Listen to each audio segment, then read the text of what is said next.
أنفسنا ومن سيئات أعمالنا من يهده الله فلا مضل له ومن يضلل فلا هادي له وأشهد أن لا إله إلا الله وحده لا شريك له وأشهد أن سيدنا ومولانا محمدًا عبده ورسوله أرسله الله إلى كافة للناس بشيرا ونذيرا وداعيا إلى الله بإذنه وسراجا منيرا أما بعد قال النبي صلى الله عليه وسلم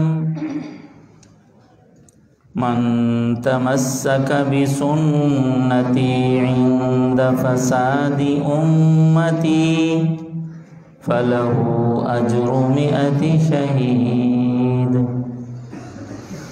أو كما قال عليه الصلاة والسلام صدق الله وصدق رسوله النبي الكريم ونحن على ذلك لمن الشاهدين والشاكرين والحمد لله رب العالمين.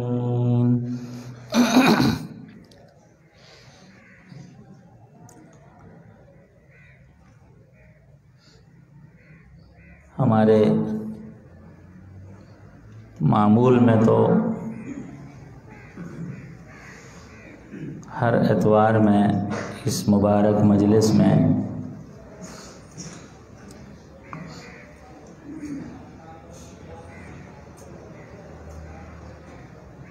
ایک الگ سے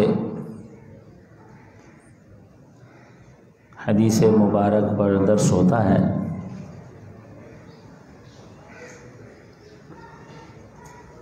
مگر گزشتہ کوئی 3 مجالس سے ہمارے ہاں بدعت اور سنت پر گفتگو کا سلسلہ ہمارے آن لائن ایک سامع کی درخواست پر شروع ہوا.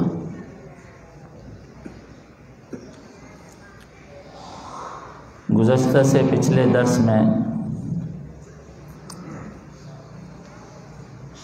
بدعات اور ان کی قباحت و شناعت پر بات ہوئی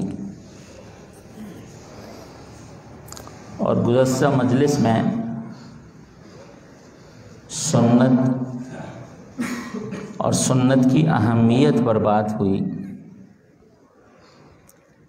اور آخر میں ہم نے عرض کیا تھا کہ آئندہ مجلس میں ہم سنت اور حدیث کے فرق پر بات کریں گے.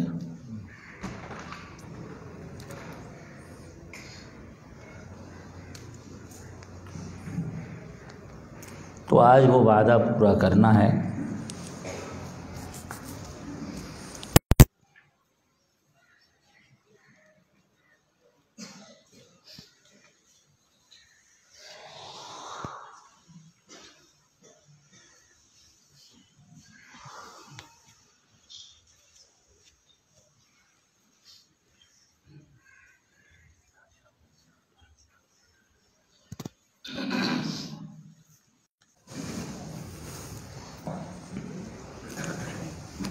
تردید بدعات کے بعد جو مرحلہ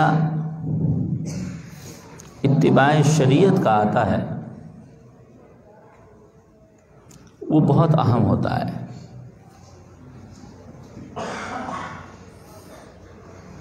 کہ ایک آدمی ناپاک سے بچ گیا تو اب پاک کون سا استعمال کرے. اس کے لیے پاک کون سی غذا ہے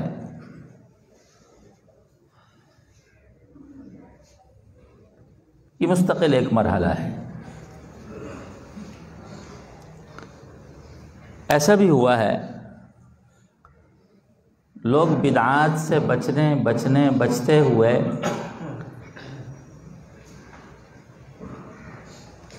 شریعت کی حدود میں آتے ہوئے پھر شریعت کی لائن سے اتر گئے۔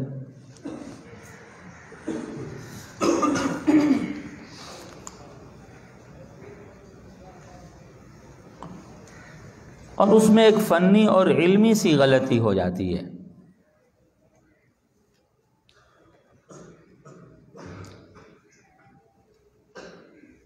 سنت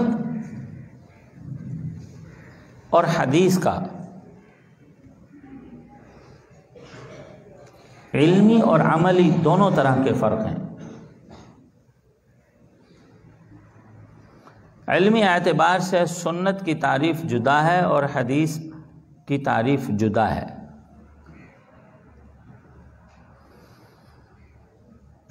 سنت کی تعریف یہ کی گئی ہے الطریقۃ المسلوکۃ فی الدین،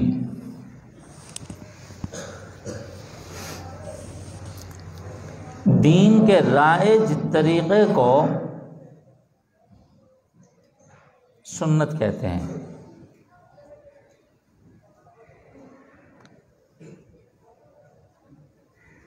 ہمارے یہاں بھی ایک جملہ بولا جاتا ہے سکہ رائج الوقت۔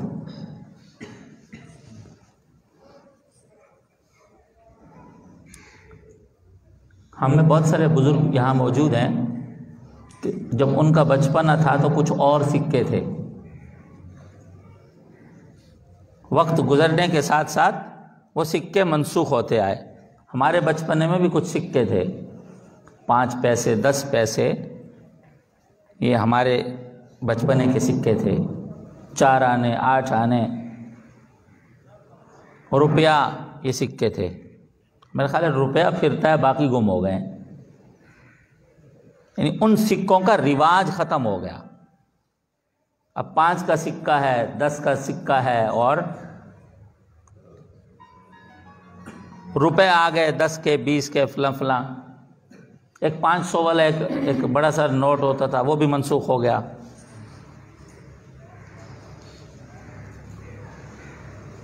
ایک 2 روپے والا ایک نوٹ ہوتا تھا، وہ بھی منسوخ ہو گیا۔ روپے والا ایک نوٹ ہوتا تھا، وہ بھی منسوخ ہو گیا۔ کوئی وہ سکے آگے رائج نہ رہے۔ اب بتائیے کہ حکومت پاکستان کی سٹمپ لگی ہو 2 روپے پر یا 500 بڑے والے پر جو ہوتا تھا، یا 5-10 پیسوں والے سکے، 8 آنے 4 آنے والے سکے سٹمپ ہو حکومت پاکستان کی، اور ہمارے پاس اس کی بوریاں بھری ہوں، بتاؤ بازار سے کچھ ملے گا ان کا کچھ؟ اور اگر کوئی لے کر کے جائے گا یار میں نے تو بہت سارے سکے بچا کے سنبھال کے رکھے ہوئے ہیں اور میرے پاس تو 1 کروڑ ہے وہ 500 والوں کا، وہ ایک لمبے والا بڑے والا 500 ہوتا تھا۔ بتاؤ کوئی پراپرٹی، کوئی کریانہ، کوئی گاڑیاں، منرل واٹر بھی کوئی نہیں دے گا بوری بھر کے جاؤ تو۔ کاغذ ہے بھائی، اس کو ہم کیا کرنا ہے یار، ردی ہے، جاؤ ردی پہ جا کے بیچو اس کو۔ سکہ رائج نہ ہوا، سکہ تو تھا۔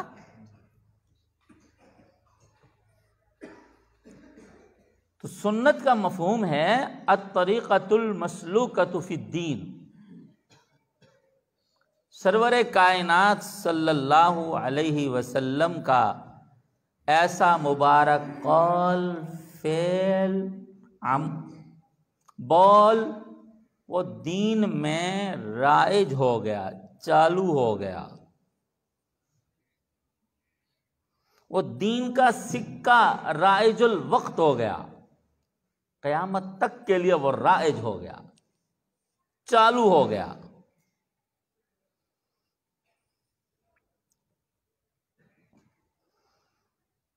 اور حدیث پاک کی جو تعریف کی گئی ہے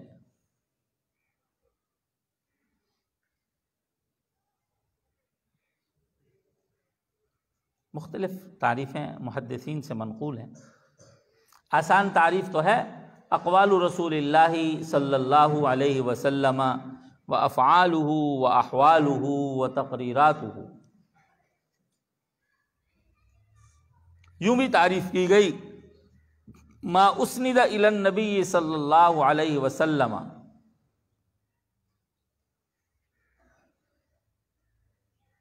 او الی من دونہ من قول او فعل او صفت او تقریر.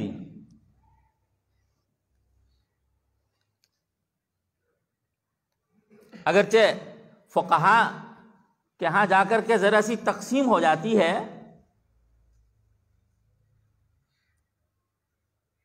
کہ آثار صحابہ و تابعین اور احادیث مرفوعہ، یا احادیث کے اندر بھی یہ فرق ہو جاتا ہے، حدیث مرفوع، حدیث موقوف، حدیث مقطوع.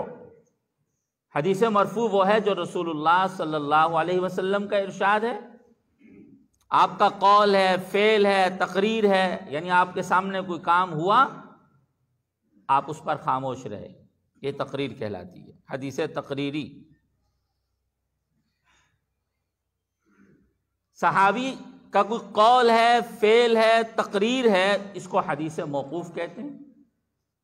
تابعی کا کوئی قول ہے، فعل ہے، تقریر ہے، اس کو حدیث مقطوع میں شامل کرتے ہیں. ہماری مبارک کتب احادیث میں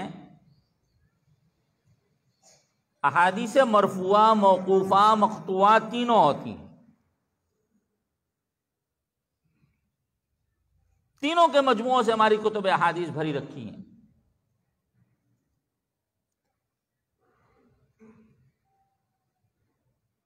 اور حدیث مرفوع سرور کائنات صلی اللہ علیہ وسلم کا بول اور ارشاد ہو، آپ کا کوئی قول ہو، کہی ہوئی بات ہو، آپ کا کیا ہوا کوئی کام ہو، یا آپ کے سامنے ہوا کوئی کام ہو، آپ اس پر خاموش رہے ہوں. بعض نے اس حدیث میں آپ کے احوال کو بھی شامل کیا. مثلا وہ بھی احادیث ہیں کہ سرور کائنات صلی اللہ علیہ وسلم کے مبارک جسد اطہر کی، آپ کے لباس مبارک کی جو صحابہ کرام نے نقشہ کشی کی، آپ یوں چلتے تھے، آپ یوں بیٹھتے تھے، آپ یوں بولتے تھے، آپ یوں دیکھتے تھے، آپ کے رخسار مبارک یوں تھے، آپ کی چال یوں تھی، آپ کا سونا یوں تھا، بیٹھنا یوں تھا، وضو کی حالت یوں تھی. یہ احوال ہیں آپ کے، ان کو بھی حدیث میں شامل کیا اور یقیناً شامل.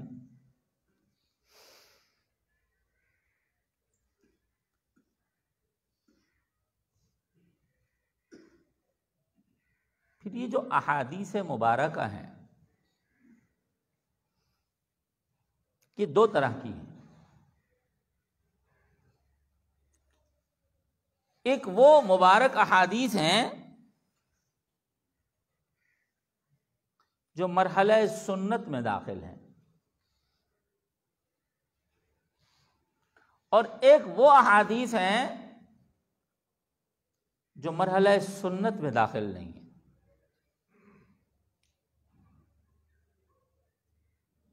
گویا آپ علیہ الصلوۃ والسلام کی جو سنت ہے، ہر سنت کو آپ حدیث کہہ سکتے ہیں، مگر ہر حدیث کو سنت کہنا مشکل ہے.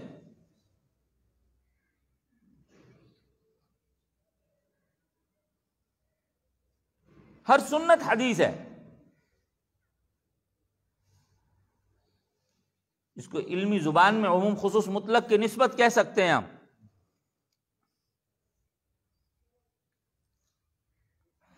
ہر سنت حدیث ہوگی. سنت تو سنت ہی ہے نا، جو رسول اللہ صلی اللہ علیہ وسلم کی کسی ارشاد اور طرز عمل اور کسی تقریر سے ثابت ہے. سنت کوئی ماورائے نبوت کوئی طریق کا نام نہیں ہو سکتا.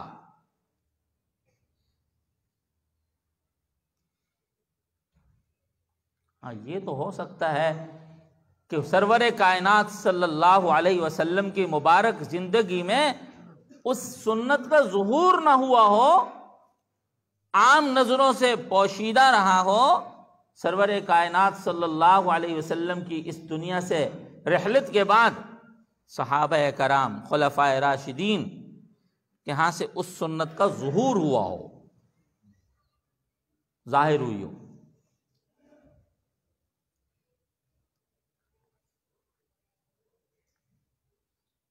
تو ہر سنت تو حدیث ہوتی ہے، لیکن ہر حدیث سنت نہیں ہوتی۔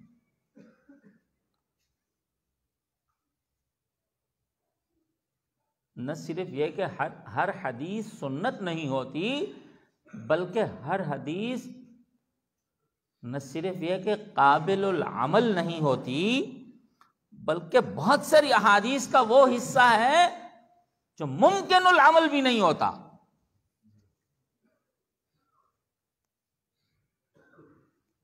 حدیث ہے، سرور کائنات صلی اللہ علیہ وسلم نے، بخاری میں حدیث ہے، مکہ میں بکریاں چرائیں۔ آپ خود فرماتے ہیں، پیسوں کی مقدار بتائی، اتنے پیسوں پر ہم قریش کی بکریاں چرایا کرتے تھے۔ حدیث ہے، صحیح حدیث ہے۔ بلکہ ایک حدیث میں آتا ہے، ما من نبی الا قد رعى الغنم، کوئی نبی نہیں آئے مگر انہوں نے بکریوں کو چرایا۔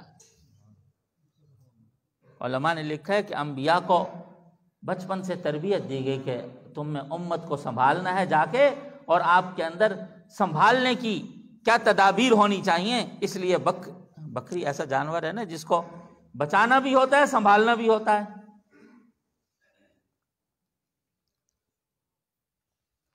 یہ حدیث ہے، بتاؤ ہمارے لیے ممکن العمل ہے؟ ممکن ہی نہیں کہ ہم جا کے وہاں مکہ میں بکریاں چرائیں۔ یہ حدیث ہے، آپ علیہ الصلوۃ والسلام کی پرورش بنو سعد میں ہوئی ہے، حدیث ہے، صحیح حدیث ہے۔ ہم اپنی پرورش بنو سعد میں جا کے کرا سکتے ہیں؟ چلیں کوئی بنو سعد کی عورت ہی ہمیں دودھ پلائے، یہ ممکن ہے ہمارے لیے؟ ممکن نہیں ہے، حدیث ہے۔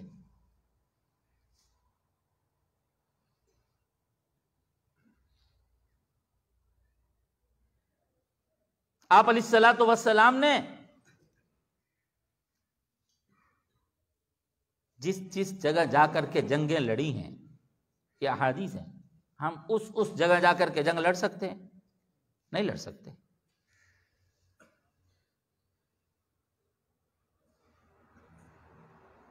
آپ علیہ الصلوۃ والسلام نے مہینوں غار حرا میں خلوت کی ہے، ہم جا کے کر سکتے ہیں وہاں مہینوں؟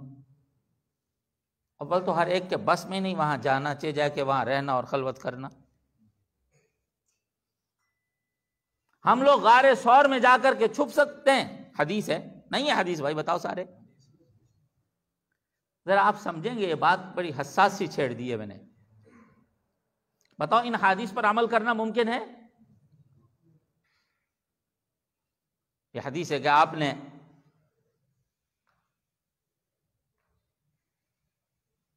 شعب ابی طالب میں محصور رہے ہیں، ہم جا کر کے وہاں محصور رہ سکتے ہیں؟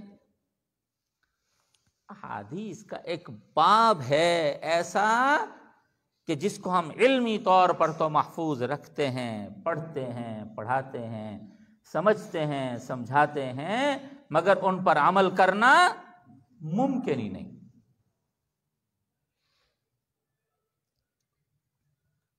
ہم ان پر عمل نہیں کر سکتے۔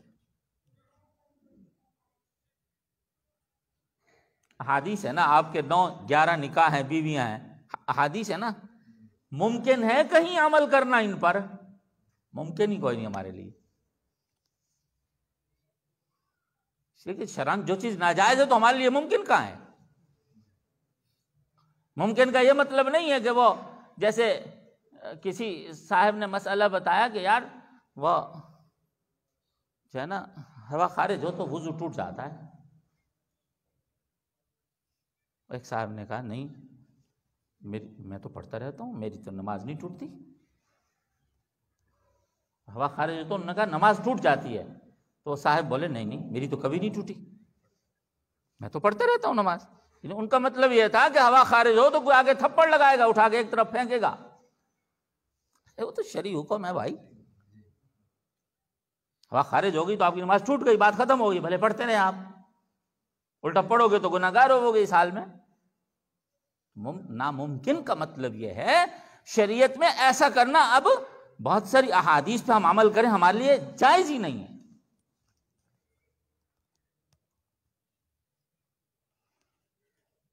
اور بہت ساری احادیث پہ اس نوعیت سے ہم عمل نہیں کر سکتے۔ ہم 13 سال، ہم گویا 53 سال مکہ مکرمہ میں وقت گزار سکتے ہیں اپنی منشا سے، 10 سال مدینہ منورہ میں وقت گزار سکتے ہیں اپنی منشا سے؟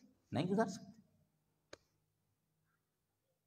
ہم مکہ مکرمہ سے مدینہ منورہ تک ہجرت کر سکتے ہیں؟ ہم نہیں ہے ممکن۔ ہم مدینہ منورہ سے تبوک تک کا پیدل سفر کر سکتے ہیں؟ نہیں کر سکتے۔ خلاصہ یہ ہے کہ بہت ساری احادیث پر عمل کرنا شرعاً ممکن نہیں، بہت ساری احادیث پر عقلاً عمل کرنا ممکن نہیں، اور بہت ساری احادیث مبارکہ کا وہ حصہ ہے جن پر عمل کرنا ممکن تو تھا، ممکن تو ہے، مگر وہ شرعاً منسوخ ہیں۔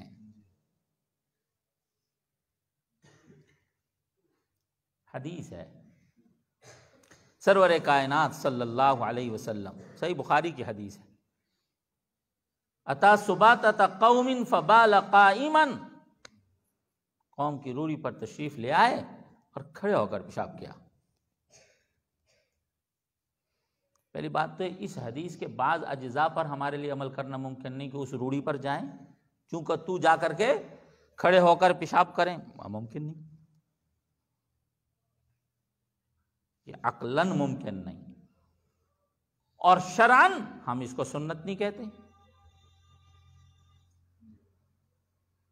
بھائی صحیح بخاری کی حدیث ہے، اور مزیدار بات بتاؤں، پوری صحیح بخاری میں بیٹھ کر پیشاب کرنے سے متعلقہ حدیث ہے ہی نہیں۔ جو لوگ بخاری اور صحیح بخاری کی احادیث پر عمل کرنے کا صبح و شام ایک جھنڈورا پیٹتے ہیں، یہ صحیح بخاری کی حدیث ہے۔ ارے صحیح بخاری میں امام بخاری کے نزدیک بیٹھ کر پیشاب کرنے والی حدیث صحت کے اس مرتبے پر نہیں تھی جو امام بخاری کی شرطیں تھیں، اس لیے امام بخاری رحمہ اللہ نے بیٹھ کر پیشاب کرنے والی حدیث اپنی کتاب صحیح میں نقل نہیں فرمائی۔ اسی روایت کے تحت باب قائم کیا امام نے، باب البول قائما و قاعدا،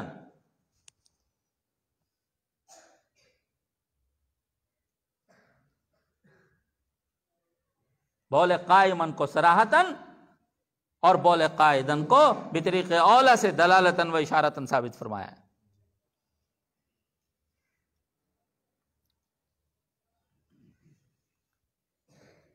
بتاؤ آپ سب بتاؤ، میں آپ کو صحیح بخاری کی حدیث سنا رہا ہوں نا،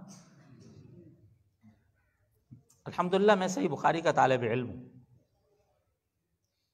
12ویں دفعہ تو اس کی درسگاہ میں اس سال بیٹھ رہا ہوں۔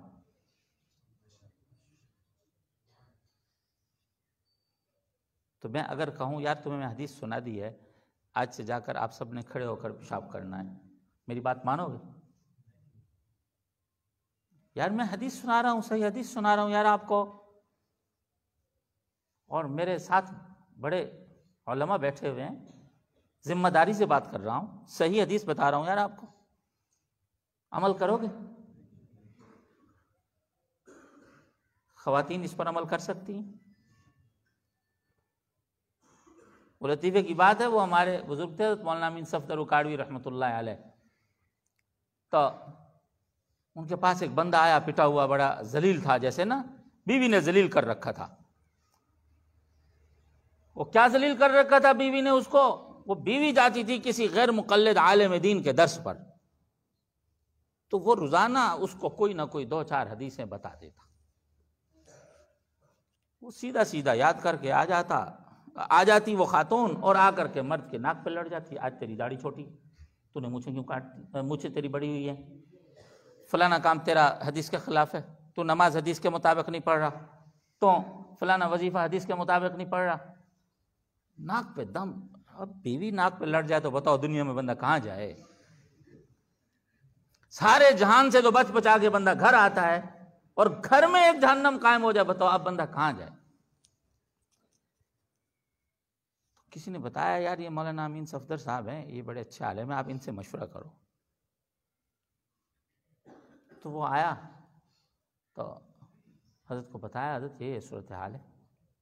ان کا کوئی بات نہیں، ایسی کوئی بات نہیں۔ انہوں نے اس سے کہا تو بخاری شریف کا نا پہلی جلد کا وہ جلد بتائی، لے کے آ اردو ترجمہ،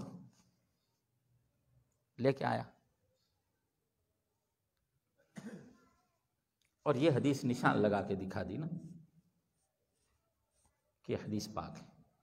صحیح ترجمہ اس کا، بالکل الفاظ صحیح، ترجمہ صحیح، کہ نبی کریم صلی اللہ علیہ وسلم قوم کی روڑی پر تشریف لے آئے، کھڑے ہو کر پیشاب کیا۔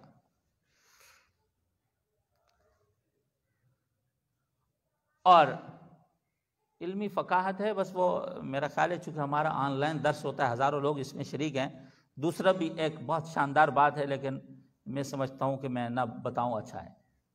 خیر، دو چار اس نوعیت کی احادیث بتا دی اور سکھا دیا، بیوی کو کہنا ہے بھائی آج سے تو نے حدیث پہ عمل کرنا ہے۔ اور جب واش روم میں جانے لگیں تو آپ مرد ہیں، خاوند بیوی کو ایسی بات نہیں ہے، تو آپ کہنا بھائی آپ بیٹھ کے پیشاب نہیں کر سکتے، حدیث میں ہے کھڑے ہو کر پیشاب کرنا ہے۔ اس طرح ایک دو اور مشکل نوعیت کی جو احادیث تھیں، عمل کرنا انتہائی مشکل تھا، وہ بھی بتا دیں۔ تو اگلے دن صبح تک بیوی نے توبہ کر لی، کہا آئندہ کے بعد بس میں تمہیں حدیث پر عمل کرنے کا نہیں کہوں۔ مرد تو کھڑے ہو کر پیشاب کرنا پڑے تو گزارا کرے گا، عورت بیچاری تو گزارا بھی نہیں کر سکتی یار، اس کے تو سارے حالات خراب ہو جائیں۔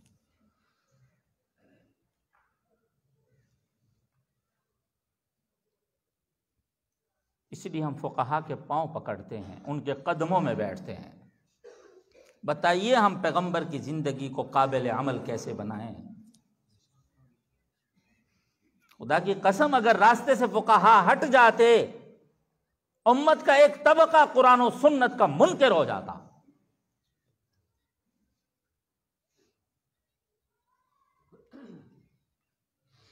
انہوں نے طور طریقے بتائے،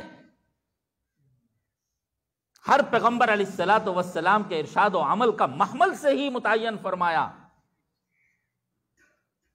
ہم بھی کہتے ہیں کھڑے ہو کر پیشاب کرنا جائز ہے مجبوری کی حالت میں۔ آپ علیہ الصلوۃ والسلام کے گھٹنے مبارک کو چوٹ آ گئی تھی، سواری سے گرے تھے، ان ایام میں بیٹھنا ممکن نہیں تھا۔ اور بھی اس حدیث کی مختلف توجیحات فقہا محدثین نے کی ہیں۔ بہت تیز آیا ہوا تھا پیشاب، بیٹھنے کی چھپنے کی جگہ نہیں تھی، نیچے گندگیاں تھی، کپڑوں کے تلوث کا خطرہ تھا، وغیرہ وغیرہ۔ ہر حدیث پر عمل کرنا اور ہر حدیث ضروری نہیں۔ دیکھیں اس پر ایک اور بات بھی ذہن میں رکھیے، ہر حدیث حجت ضرور ہے،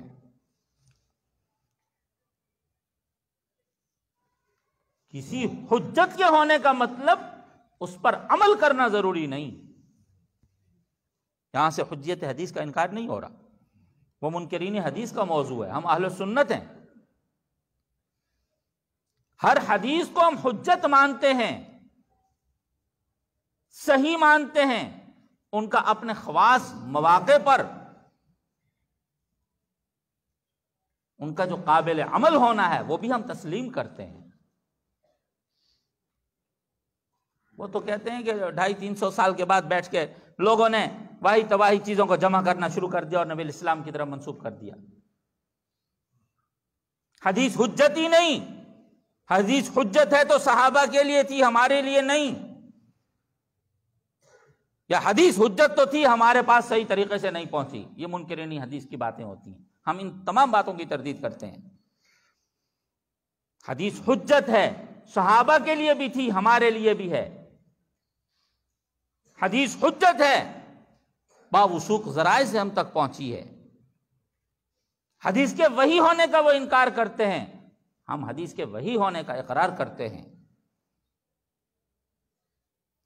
لیکن حدیث کی حجیت کے بعد کا مرحلہ جب عمل کا آتا ہے، وہاں ہماری یہ بات ہوتی ہے کہ اب ہر حدیث مرحلہ سنت میں نہیں ہے۔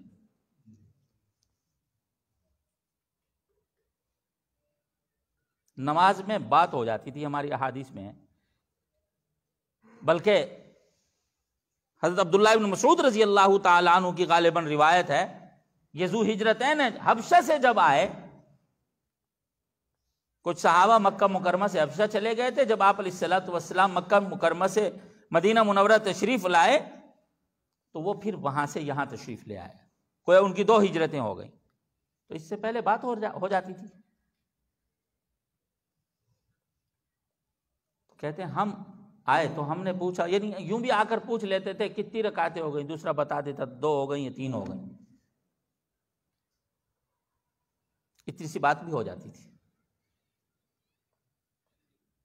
کہتے ہیں جب ہم آئے تو جواب نہ دیں، میں سمجھوں یار کیا ہو گیا، بعد میں پتہ چلا کہ حکم سکوت کا آ گیا ہے۔ یہی مرحلہ ہماری نمازوں کا بھی ہے۔ ہمارے بہت سارے اچھے خاصے پکے اہل سنت مسلمانوں کو لوگ کہہ دیتے ہیں تم یار حدیث کے مطابق نماز نہیں پڑھتے۔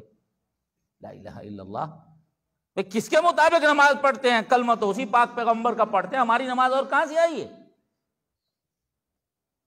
ہماری نمازوں کو 2 طرح کی سٹیمپ ہے، ہماری نمازیں حدیث کے بھی مطابق ہیں، سنت کے بھی مطابق ہیں، اور ان غیر مقلدین سے متعلقہ ہماری رائے یہ ہے کہ تمہاری نماز حدیث کے مطابق تو ہو سکتی ہے، سنت کے مطابق نہیں۔ اور ایک نقطے کی بات میں اپنے ساتھیوں کو عرض کیا کرتا ہوں، پورے ذخیرہ حدیث میں آپ چھانیں غور کریں تو بار بار تاکید سنتوں پر عمل کرنے کی ملتی ہے، حدیثوں پر عمل کرنے کی تاکید نہیں ملتی۔ علیکم بسنتی و سنت الخلفاء الراشدین، من تمسک بسنتی عند فساد امتی فلہ اجر 100 شہید، جو میری ایک سنت کو مضبوطی سے پکڑ لے، میری امت کے فساد کے وقت جب بے رہ روی کا شکار ہو میری امت، اس کو 100 شہید کا اجر ملے گا۔ یہ فضیلت، یہ اعزاز سنت پر عمل کرنے کی نسبت سے ہے۔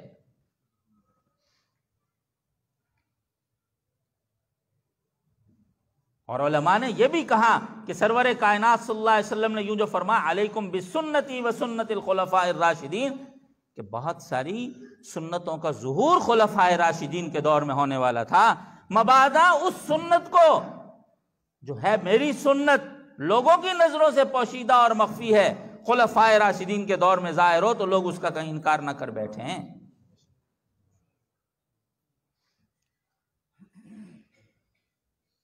بدعت کو چھوڑ کر حدیث پر نہیں، سنت پر آئیے۔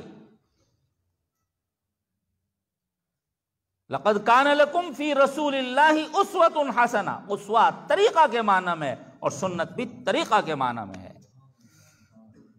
فی قول اللہ و فی افعال اللہ نہیں، فی افعال رسول اللہ، فی قول رسول اللہ، فی رسول اللہ اسوۃ حسنہ، اسوۃ حسنہ اچھا نمونہ ہے، اچھا طریقہ ہے، اور سنت اسی شاہراہ شریعت کا نام ہے، اسی راستے کا نام ہے، صراط مستقیم کا نام ہے سنت۔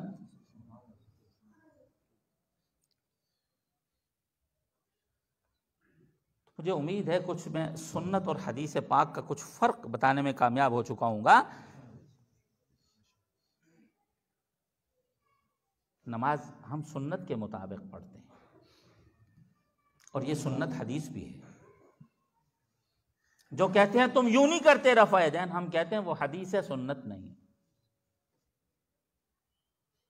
وہ حدیث ہے، سنت نہیں ہے۔ اور سنت وہ کام ہیں جو سرور کائنات صلی اللہ علیہ وسلم نے اپنے آخر میں کیے ہیں، کرتے کرتے اسی کام پر چلے گئے ہیں۔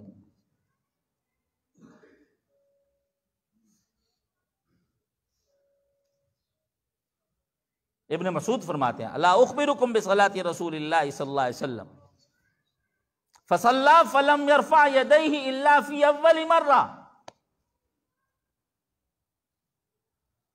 اور ابو ابن مسعود رضی اللہ تعالیٰ عنہ کے بارے میں فقہا محدثین کا یہ ضابطہ ہے، کان ابن مسعود رضی اللہ تعالیٰ عنہ شبہا بالنبی صلی اللہ علیہ وسلم سمتا ودلا وہدیا وفی کل شیء. ابو حنیفہ کوفہ میں رہے ہیں، کوفہ میں 1700 صحابہ کی آمد ثابت ہے. سیدنا علی رضی اللہ تعالیٰ عنہ کا دار الحکومت کوفہ ہے. صحابہ کرام کو 6 سے 7 صحابہ کرام کی براہ